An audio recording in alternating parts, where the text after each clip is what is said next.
Hello. Welcome to Step 1, Study 7. And the title is The Paradox of Powerlessness, and the scripture is 2 Corinthians 4, verses 7 to 10. Well, when we finally do admit our powerlessness and the fact that we've not been able to manage our lives as much as we would like to think we have, then we have to recognize that there's a higher power that can work for us. And that's step 2, but right now we're going to concentrate on this paradox of powerlessness. And that is that when we realize we're powerless, we can experience relief. How does that work? Well, if you feel like you can control things, you're going to constantly try. And if you feel like you can reach perfection, you're going to constantly try.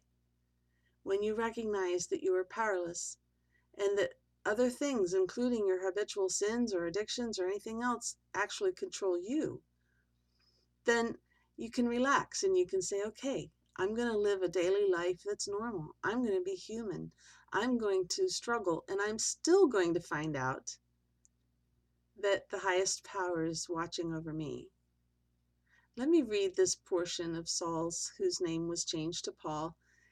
Let me read his testimony right here. This is a while after he experienced that vision of Jesus on the road to Damascus, and he is now a big minister.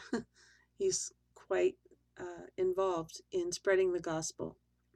So he says this about him and the other people working with him. We now have this light shining in our hearts, but we ourselves are like fragile clay jars containing this great treasure. This makes it clear that our great power is from God, not from ourselves. We are pressed on every side by troubles, but we are not crushed. We are perplexed, but not driven to despair. We are hunted down, but never abandoned by God. We get knocked down, but we are not destroyed. Through suffering, our bodies continue to share in the death of Jesus, so that the life of Jesus may also be seen in our bodies.